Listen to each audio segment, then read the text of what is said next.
Medicina Legal, Direitos Humanos e Medicina Legal Parte 1, professor Geraldo Miranda. Olá pessoal, espero que estejam bem. Nessa aula então a gente vai estudar essa inter-relação e a importância da medicina legal para os direitos humanos. Como a medicina legal vai contribuir para que cesse essas violações e, se ocorreram, as pessoas paguem, o que elas fizeram contra os direitos humanos, contra o próximo. Então, mas antes de começar, eu queria fazer uma definição. Não é fácil, definir direitos humanos.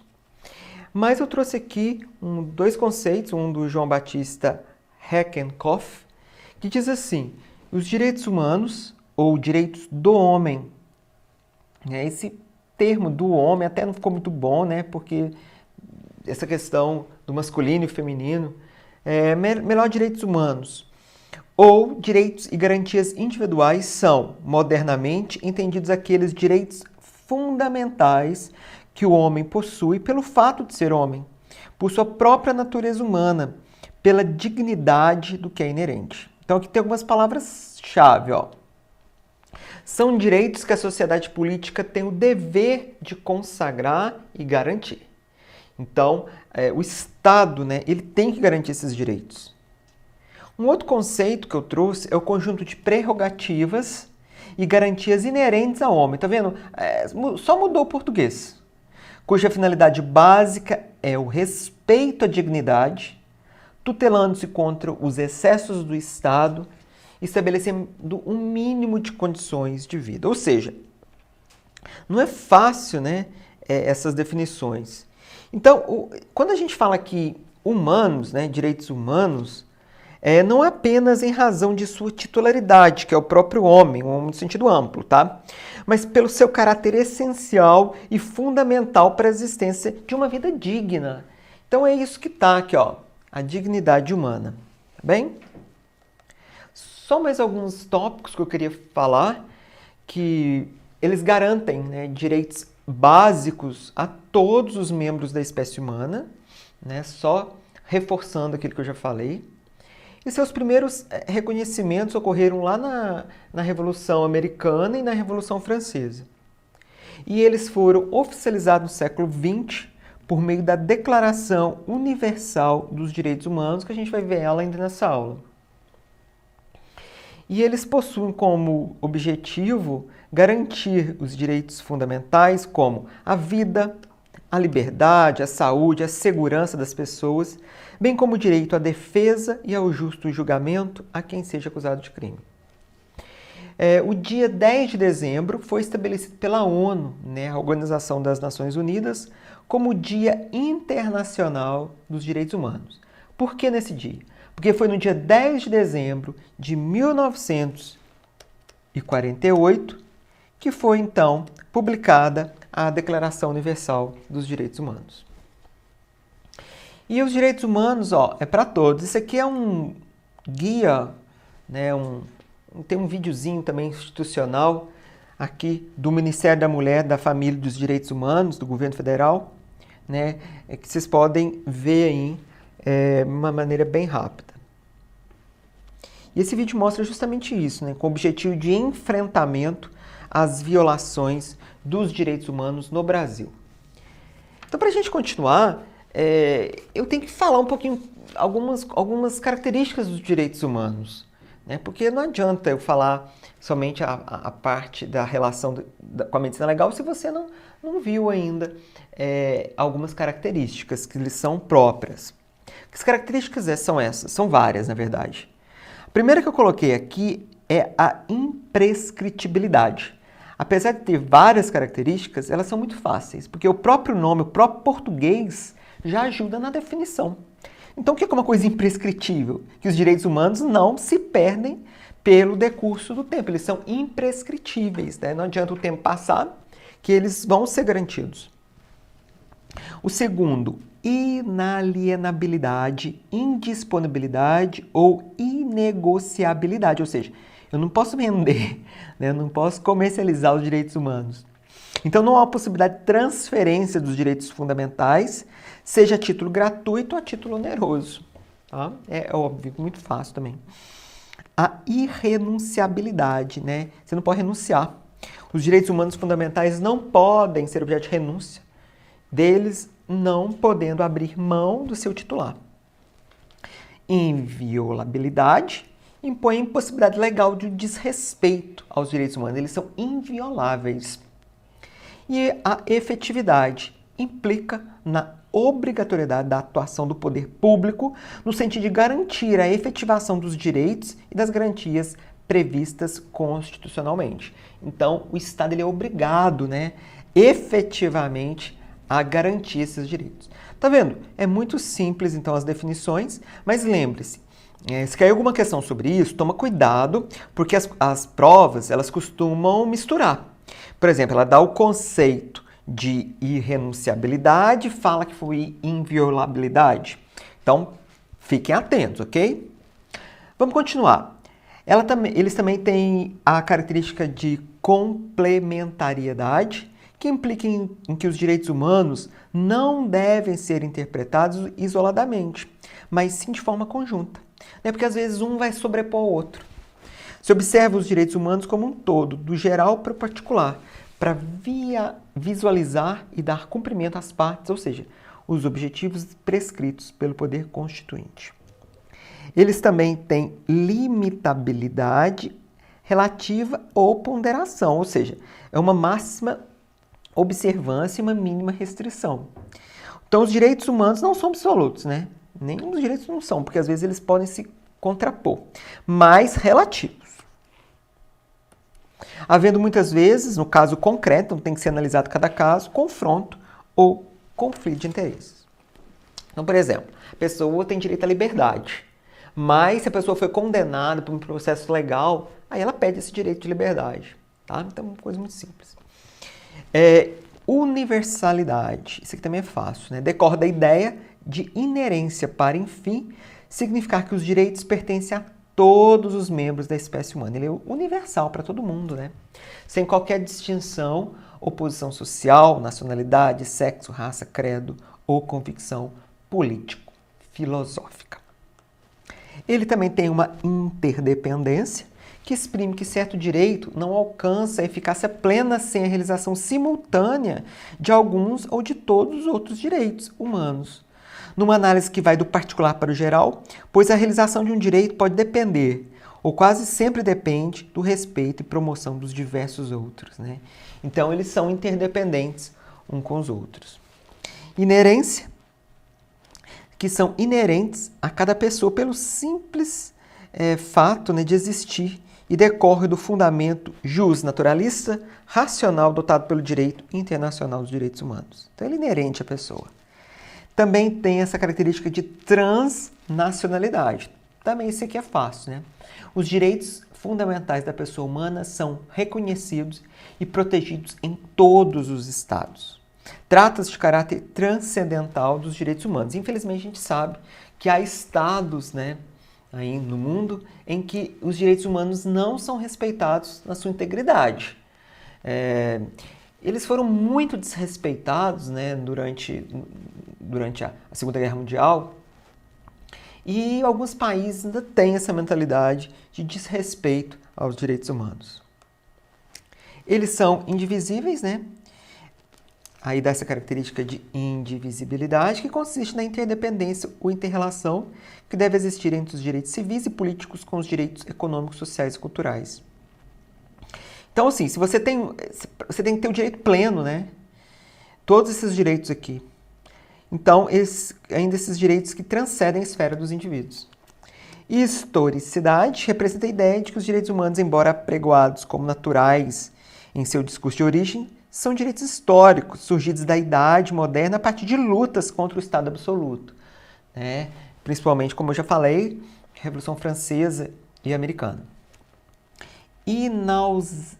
Inexauribilidade, que aponta para o fato de que os direitos humanos não terminam, são inexauríveis, são inesgotáveis, né? O problema é que é o português, né? Então, eles não acabam, inesgotável. É isso que está falando aqui, né? Então, eles têm essa característica. Concorrência e cumulatividade. Os direitos humanos podem ser exercidos cumulativamente ao mesmo tempo, tá? É óbvio, né, gente? Então, tem um L a mais. E por fim, né, a essencialidade. Significa que os direitos humanos são essenciais, né, para a dignidade humana. Vamos fazer uma questão? Diz assim: os direitos fundamentais aplicam-se a todos os indivíduos, independentemente de sua nacionalidade, sexo, raça, credo ou convicção político-filosófica. A mesma definição que eu coloquei. Geralmente as questões caem assim, ó. Então dá uma característica e pergunta qual é. Tal afirmação versa sobre a relação dos direitos humanos com o Estado, consolidando o princípio da, como eu disse, universalidade. Vocês têm que procurar as palavras-chave, ó. Fala assim, ó, todos, tá? Independentemente. Isso é universal, né? Para todo mundo, tá? Então presta atenção na característica. Mais uma. As características dos direitos humanos incluem a universalidade, a imprescritibilidade e a irrenunciabilidade. Corretíssimo, né, gente? Falamos todas as características. Então é isso, pessoal, não tem como fugir disso. Agora que a gente viu as características dos direitos humanos, vamos ver então essa inter-relação com a medicina legal. Porque não adiantava eu começar a falar aqui sem vocês ter um mínimo assim, de conhecimento das características dos direitos humanos e a importância deles. Então, sendo os direitos humanos uma proposta em favor do bem comum, não pode a medicina legal ser desvinculada do conjunto de ferramentas em favor das necessidades individuais e coletivas. Então, muitas vezes, a medicina legal ela vai agir para que não ocorra violação a esses direitos. Então, ela faz parte de um sistema de forças, ó. A medicina legal faz parte desse sistema, que conduz o homem na luta pela liberdade e pela justiça social. Então, ela vai contribuir para que os direitos humanos não sejam desrespeitados no Brasil. Então, eu trouxe aqui a Constituição, né, Federal de 88, inspirada pelo ideal de mudanças da realidade brasileira daquela época. Ela previu a integridade das normas dos direitos humanos, tendo como consequência a geração de novos direitos individuais, coletivos e difusos. Então, muitas vezes, quando a pessoa vai estudar direitos humanos, ela estuda o artigo 5º da Constituição. Muito importante o artigo 5º, verdade, mas eu não vou trazer aqui, né, questões de direito, mas assim, somente eu vou pontuar algumas questões e sempre relacionar com a medicina legal. Então, vamos ver, ó. Então, lá no artigo 1º da nossa Constituição, né, a norma máxima do nosso país, ela diz que tem como fundamento a dignidade da pessoa humana. Tá vendo aqui? Ó, eu coloquei aqui, se vocês quiserem, o link da nossa Constituição lá do Senado. Ela diz ainda que nossas relações internacionais serão seguidas pelos princípios da prevalência dos direitos humanos.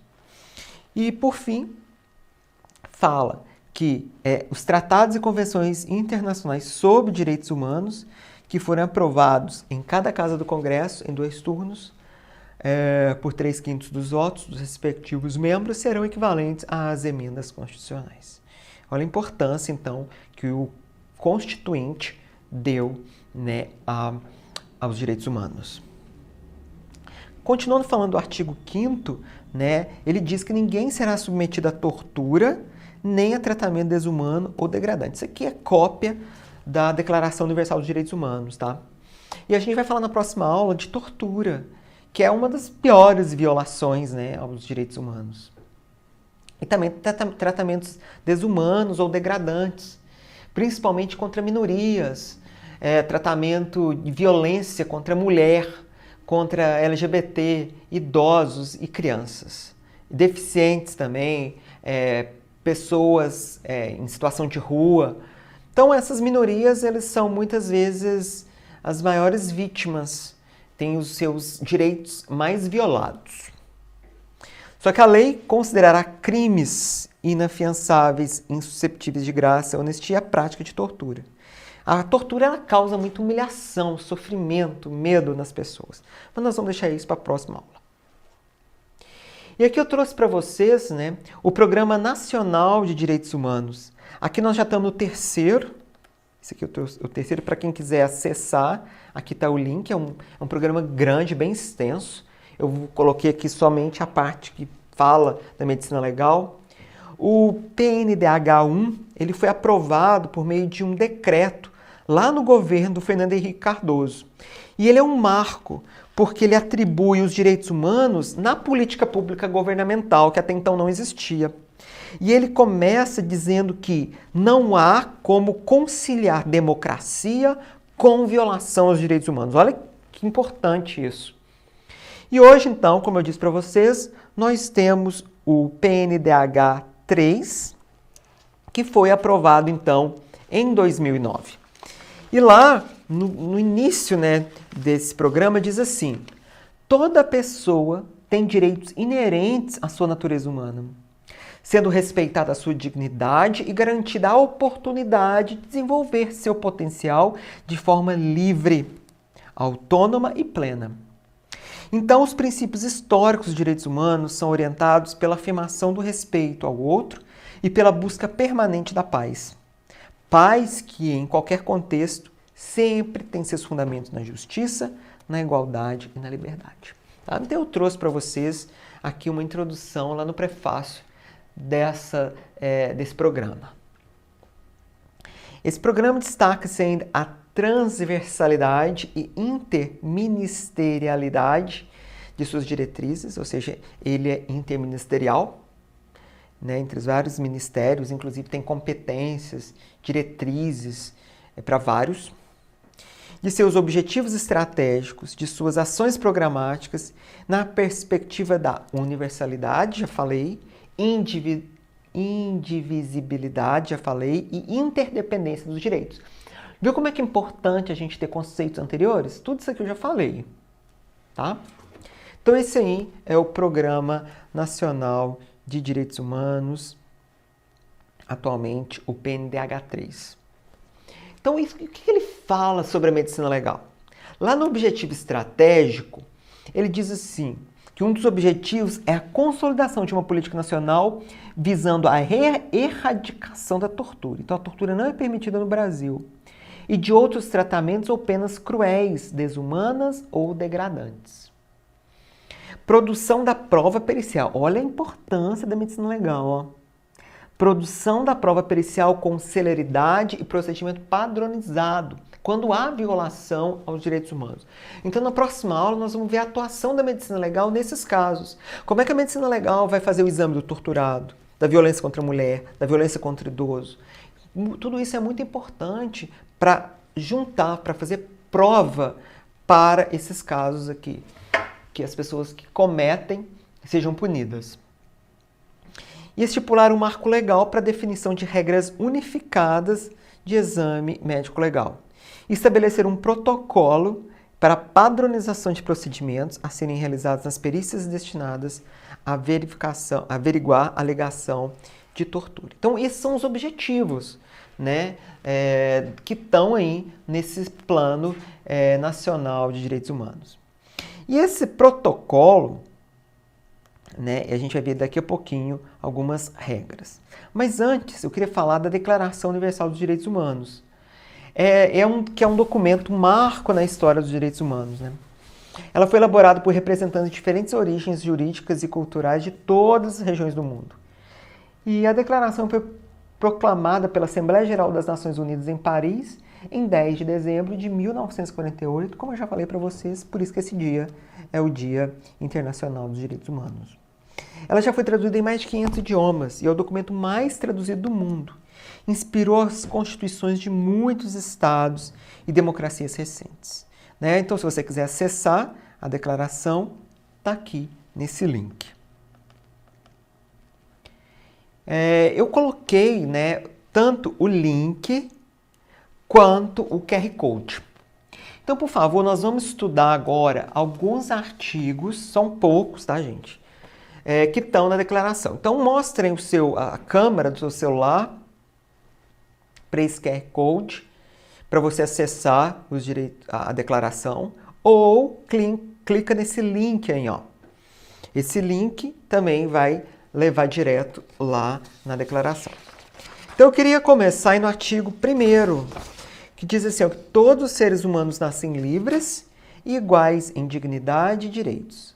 Olha, aqui ele já está assim, dando implícito, né, que os direitos humanos já nascem com a pessoa. Então são dotados de razão de consciência e devem agir uns para com os outros em espírito de fraternidade. Tá? Então isso aqui já está no parágrafo 1º, aí, o artigo 1º da declaração. Todo mundo já acessou? Muito bem, então nós vamos ver alguns artigos, tá? Então vamos lá para o artigo 5º, que diz assim: ninguém será submetido a tortura, nem a tratamento ou castigo cruel, desumano ou degradante. Como eu disse para vocês, isso aqui foi colocado também na nossa Constituição. E a tortura, é assim, como eu disse, é a maior violação aos direitos humanos. Nós vamos ver como que dá a perícia de tortura na próxima aula, tá bem?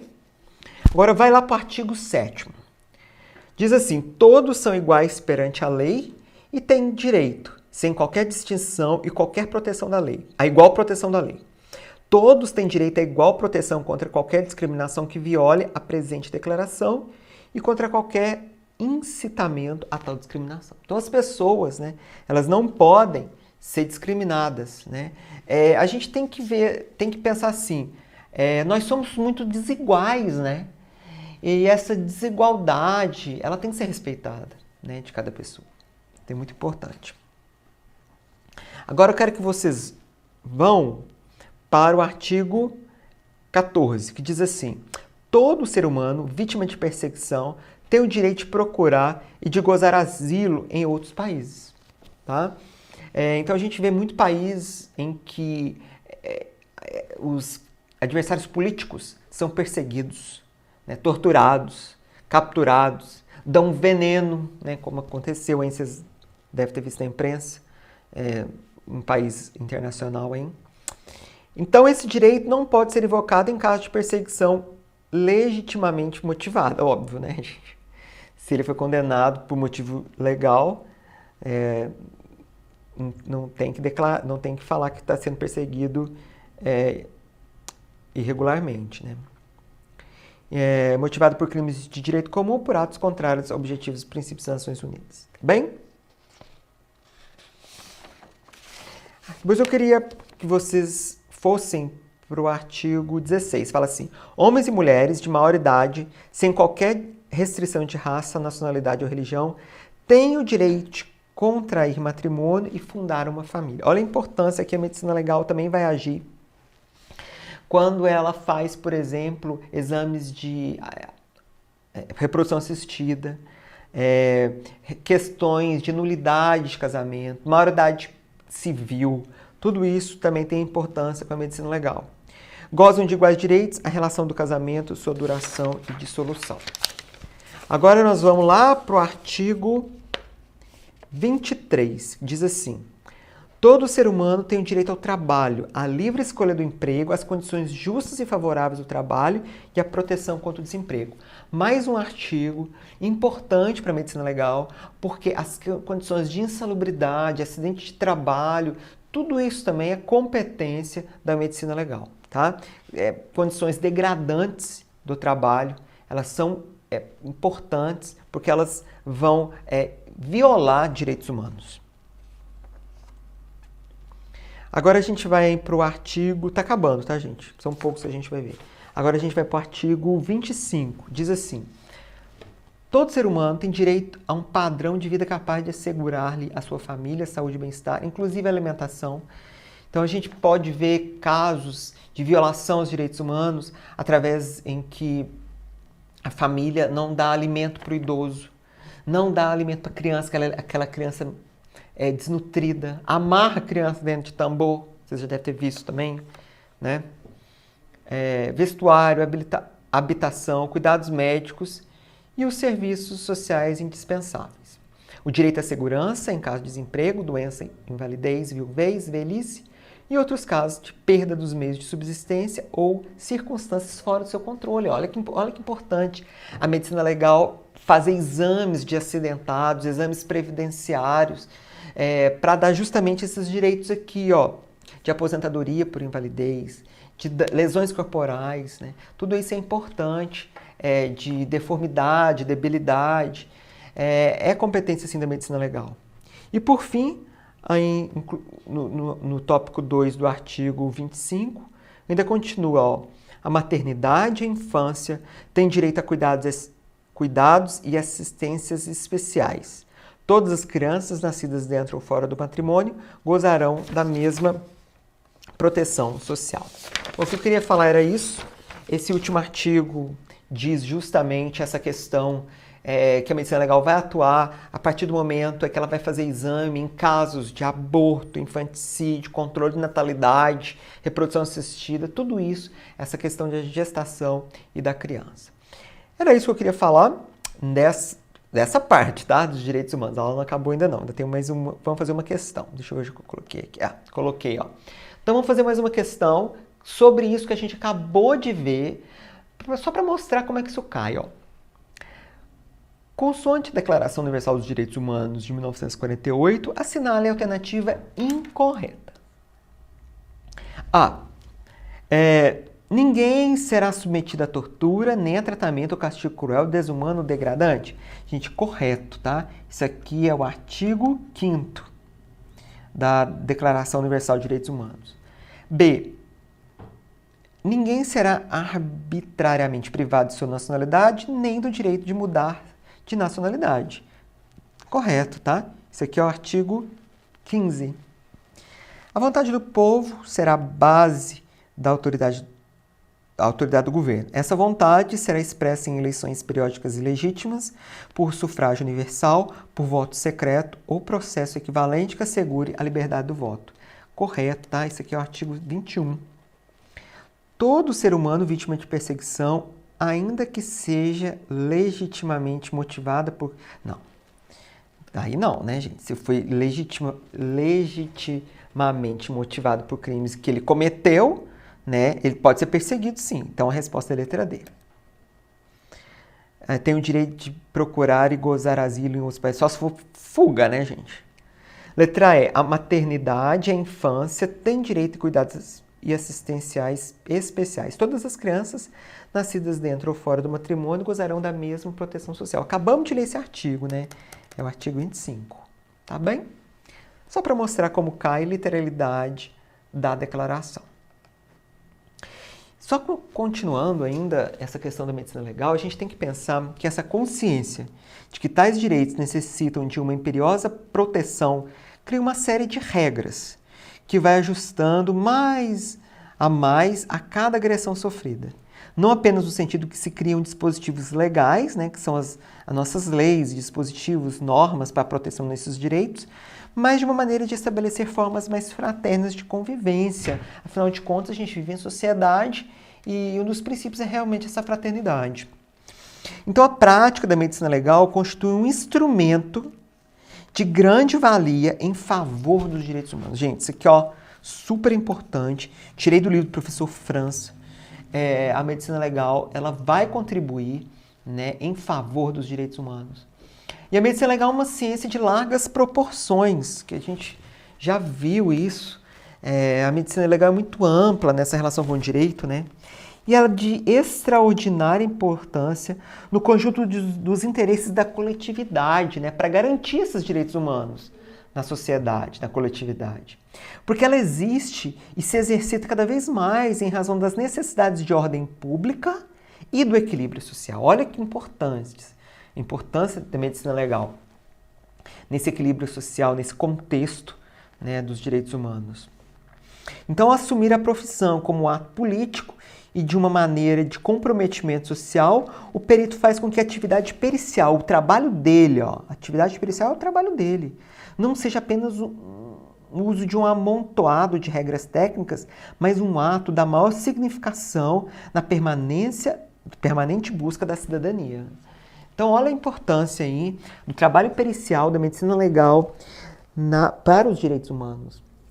E no âmago de todos os valores está a mais indeclinável de todos eles, que é a vida do homem. Sem ela não existe a pessoa humana, não existem os outros direitos. Tá?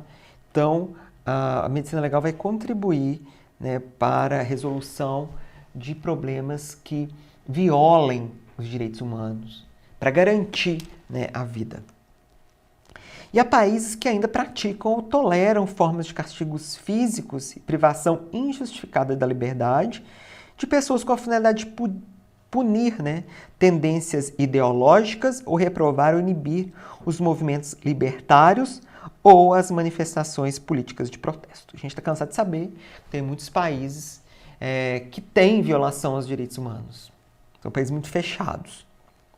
E muitas dessas práticas cruéis e degradantes não têm apenas a intenção da chamada obtenção da verdade, mas uma tática própria dos sistemas repressivos que dispõem o Estado contra os direitos e as liberdades de seus opositores, como estratégia de manutenção do poder. Então ele tenta sufocar, né, essas pessoas que tentam esses movimentos libertários.